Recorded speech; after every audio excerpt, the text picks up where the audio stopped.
songwriter. Wrote nearly 200 hymns a year, including Come, Pure, Meaning, Blessing. He was ordained in a Methodist Episcopal Ministry. 19 years old pa lang siya siya. Isang mapagpalang araw po sa ating lahat, mga kapatid. Ang i-share ko po sa inyo ay ang buhay ko nung bago ko makilala ang ating Panginoong Hesus. At kung paano ko pinago ng ating Panginoong Hesus. Noon, binibilang ko ang mga biyayang natatanggap ko. Minsan, ang madalas kong pinagpapasalamat ay ang mga obvious na bagay. Magandang motor, komportableng bahay, damit na mga branded, mga gamit, relo, alahas, kwintas, bracelet, at iba pa. Ayos na trabaho. Walang tunay na kapayapaan. Wala akong pagpipigil sa sarili. Lalo na magtrabaho ko sa Smart Head Office sa Makati bilang security officer at sa GMA Network Center bilang security officer din. Ako'y mapagmataas dahil sa position ko. Pangatlo ako sa may kapangyarihan sa admin security. Na minsan, binibigay sa akin ang kapangyarihan na mag-decide in behalf sa company. Kaya naging mapagmataas ako dahil sa tingin ko, sa sarili ko ay madaming alam.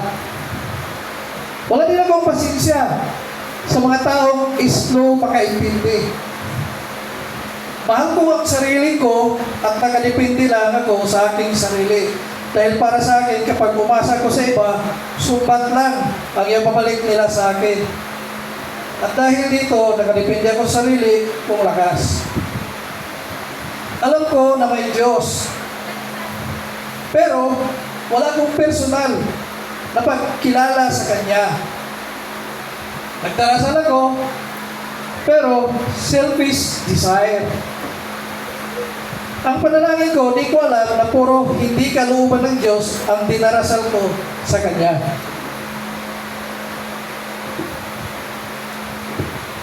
Nagpakilala sa akin ang Diyos nung nag-attend ako dito sa Solid Rock noong Couples Night, February 26, 2021 yata yun, kung maalala ko.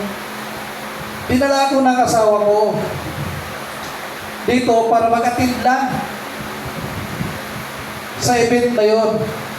Mabuti ang Diyos, yung simpleng pag-attend ko ng Couples Night, nauwi sa pagtanggap ko sa ating Panginoong Hesus bilang aking Lord at Savior. At nagpabaptisto na kaming mag-asawa. Unti-unti, nakilala ko ng tama ang Diyos.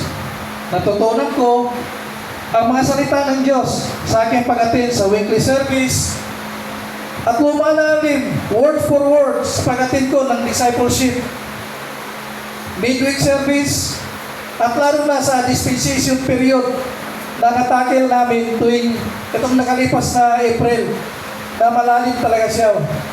Mas marami kayo na. Kaya nga minsan nung nagpatotoo ko dito, in-encourage ko ang lahat na mag-attend ng weekly service dahil ang ganda niya. Talagang matutunan mo at malalaman mo kung paano nag-umpisa ang ating pananampalataya at paano tayo magtapos. Purihin ng Diyos at unti-unti nawawala na ang pagmumura ko. Pag-inom ng alak, sa UC, matagal lang kong tumigil. Purihin ng Diyos nang unti-unti nalalaman ko ang pangako at ang karakter niya. Kaya lumago ang pagmamahal ko sa Kanya at dahil doon, binago ako ng Diyos. Sa tulong ng Holy Spirit, nag-unbek sa akin ay nagbigay kapangyarihan na gawin ang tama. At dahil sa pagmamahal ko sa Diyos, napalitan ang pride ko ng kababaang loob. Napalitan ang bad temper ko ng self-control. Yung worry ko, napalitan ng comfort. Pero tulad ng ibang mga kapatid na namampalataya, Ako din ay sinubok ng panahon. Natanggal ako sa trabaho at dumanas ang financial crisis. Yung health ng anak ko, halos naging soke kami ng PCGH sa Child's Home, hospital at iba pang mga pagsubok na halos bibitaw ko na sa pananampalataya. Pero dahil sa tayo ay binago ng Diyos, ito ay mapagtagumpayan. Sabi nga sa Episo 1:13-14. Sabi nga, kayo man ay mga bayan ng Diyos, matapos ninyong marinig ang salita ng katotohanan, ang magandang balita na magdudulog ng kaligtasan. Sumampalataya kayo kay Kristo, kaya ipinagkaloob sa inyo ang Espiritu Santo na ipinangako ng Diyos bilang tatak ng pagkahirang sa inyo. 14, ang Espiritu, ang katibayan na makamit natin ang mga pangako ng Diyos para sa atin hanggang sa matagtan natin ang lubos na kaligtasan, purihin natin ang kanyang kaluwalhatian. So, gano'n nga, tayo nga mga pagsubok. Ngayon pa nga lang hindi sana ako maka-attend ngayon dahil sinubok na naman ako. Dahil tumawag sa akin ng opisina, pati yung katrabaho ko, bakit wala daw nag-duty doon. So sabi ko, may kasi ako, may event kami, kailangan ko mag-attend. Dahil nung last year, hindi ako nag-attend. Tapos ngayon, hindi pa rin mag-attend. Kaya sabi ko, pasensya na. So maraming ipagpasalamat.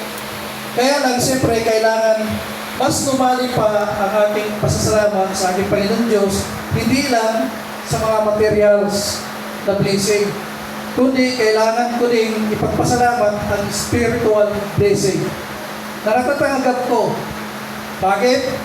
Kasi ito ang mas mahalaga at mayroong impact sa susunod na buhay.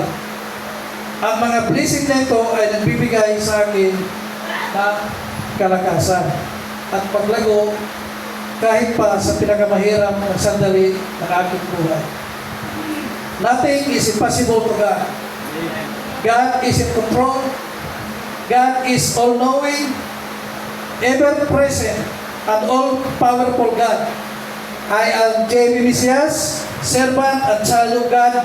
To God be all the highest honor of glory. Amen.